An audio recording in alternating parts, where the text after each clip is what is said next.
Now this is CPL Article 260 and it's jury trials generally. 1. CPL 260-30. True or false? The jury must render a verdict. False. The jury must retire to deliberate to a place outside the courtroom and, if possible, render a verdict. 1. CPL 260-30. True or false? The jury must render a verdict. False. The jury must retire to deliberate to a place outside the courtroom and, if possible, render a verdict. 2. True or false? The jury deliberates in the courtroom. False. The jury must retire to deliberate to a place outside the courtroom. There's usually, we have a jury room in the back. 3. The people may or must deliver an opening address to the jury. And the answer is must. The people must deliver an opening address to the jury. 4. The people must offer evidence in support of the indictment. 5. The people and defendant may or must deliver a summation to the jury, and that is a may. The people and the defendant may deliver a summation to the jury. 6. Generally, a defendant may waive a jury trial except where the charge is murder in the first degree, and that is true. In a trial of an indictment, a trial cannot proceed unless the defendant is present, and that is false. If a defendant conducts himself in a disorderly and disruptive manner such that the trial cannot be carried on with him in the courtroom, he may be removed from the courtroom if, now remember this, he has been warned by the court that he will be removed if he continues such conduct. He then continues such conduct and he doesn't stop, then he can be removed after that. If a defendant is disruptive in a courtroom, he may be removed and the trial shall continue. And that is false because it's the same thing as the last question. He has to be warned. That's what it's saying. He has to be warned. If he doesn't stop, he's going to get kicked out. And if he continues, and then he gets kicked out. This is correct. The jury must deliberate in a place outside the courtroom. In a trial of an indictment, a defendant may waive a jury trial except where the charge is murder in the first degree. In a jury trial, the jury must be selected and sworn. The court must deliver preliminary instructions to the jury. The people must deliver an opening address to the jury. And the defendant may deliver an opening address to the jury. Number 4, in a jury trial, people must offer evidence in support of an indictment. Defendant may offer evidence in his defense, and the may offer advice in rebuttal, and the defendant may deliver a summation to the jury. Number 5, which of the following statements is false? At the conclusion of evidence, the defendant... Oh, I'm just doing this. I'm not doing false. I'm just doing if it's true. At the conclusion of evidence, the defendant may deliver a summation to the jury. People may deliver a summation to the jury. The court must then deliver a charge to the jury. And the jury must retire and deliberate and, if possible, render a verdict. Okay. Now we're on CPL 270, which is jury trial formation and conduct of jury. In a trial of an indictment, each side has the following peremptory challenges.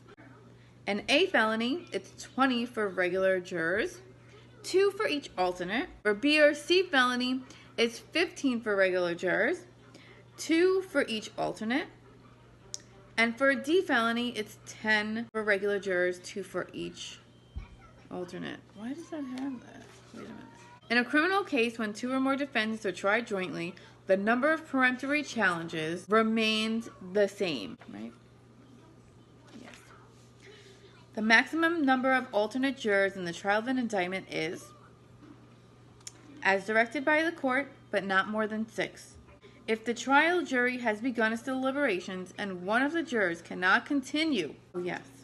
If the trial jury has begun its deliberations and one of the jurors cannot continue, I got this wrong on the last test that I took, so now I remember it. The court may replace the juror if the defendant consents, and that's it. 6. Which of the following relating to a jury viewing of premises is correct? How is Mary so good at this? I don't understand. Okay. Which of the following relating to a jury viewing of premises is correct? A. Jury must be kept together throughout. B. Jury must be under the supervision of an appropriate public servant appointed by the court. D. The court must be present throughout. C. Prosecutor, defendant, and counsel may, as a matter of right, be present. And that's it. Okay. Now we have jury trial, motion for a mistrial. Do all the questions for 270? No, I didn't. Back to 270. In a trial of an indictment, a peremptory challenge must be allowed if the majority of defendants join in the challenge. True. In a trial of an indictment, a peremptory challenge must be allowed if the majority of defendants join in the challenge. It's not if one defendant just says, oh, I want to use a peremptory challenge on this one. If they're having a joint trial, they have to agree to it. When a jury views a premises, the defendant must be present.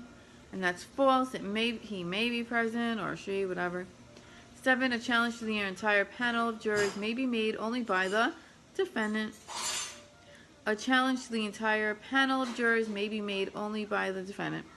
Who has the opportunity to use their peremptory challenges first? The people or the defendant? Oh, the people. I was going to say, like, have I been doing everything wrong this whole time? Who has the opportunity to use their peremptory challenge first? The people. 10. Number of peremptory challenges where the highest crime charged is a felony is 20 peremptory challenges for each side. For each side. 9. Number of peremptory challenges where the charge is a D felony is 10 for each side. I forgot that it was each side, and I was just doing one side, and I didn't get the question right, because I was only looking at one side and not the other. And, yeah. So just remember it's for each side. And that's it. Recording. So I just made a whole video thinking I was recording it, and I wasn't. So this is CPL Article 300. 1. Consecutive counts are 2 or more counts upon which consecutive sentences may be imposed. 2. At the conclusion of the summations, the court must deliver a charge to the jury. 3. Types of counts where guilty of the offense charged in one necessarily negates guilt of the offense charged in the other are known as inconsistent counts. 4. Concurrent counts are 2 or more counts upon which concurrent sentences may be imposed. 5. Every count not submitted to the jury is deemed to have been dismissed by the court. 6. Verdict of guilty to a lesser included offense is deemed an acquittal of every greater offense submitted. Consecutive counts are 2 or more counts upon which consecutive sentences may be imposed. Concurrent counts are 2 or more counts upon which concurrent sentences may be imposed. 3. Inconsistent counts are counts where the offense charged in one necessarily negates guilt of the offense charged in the other. And inclusory, I am so tired. Inclusory concurrent counts, lesser included offense, are when the offense charged in one is greater than those charged in the others, and when the latter are all lesser offenses included within the greater. Inclusory concurrent counts, lesser included offense, are when the offense charged in one is greater than those charged in the others, and when the latter are all lesser offenses included within the greater. Does anybody fucking understand that? Oh, God. Why are my kids still awake? Okay, so there's inclusory concurrent counts. This is when the offense charged in one is greater than those charged in the other, and when the latter are all lesser offenses included within the greater. So what this means is, like, sometimes you'll see people, being that I work in arraignment sometimes, charged with criminal possession of a controlled substance in the third degree, which is a B felony, and criminal sale of a controlled substance in the third degree, which is a B felony. But then they'll also have 5 counts of criminal possession of controlled substance in the 7th degree, which is an A misdemeanor. Now, all those criminal possessions in the 7th are all lesser included within the indictment, because those are the lesser included counts, and the greater one are the felonies. So that all happened within the same transaction. They just, because of the weight and the types of drugs that they have, they were charged as misdemeanors, and the other ones were charged as felonies. Okay, this is CPL 300, jury trial, court's charge, and instructions to a jury. Now, consecutive counts are 2 or more counts upon which consecutive sentence may be imposed. 2.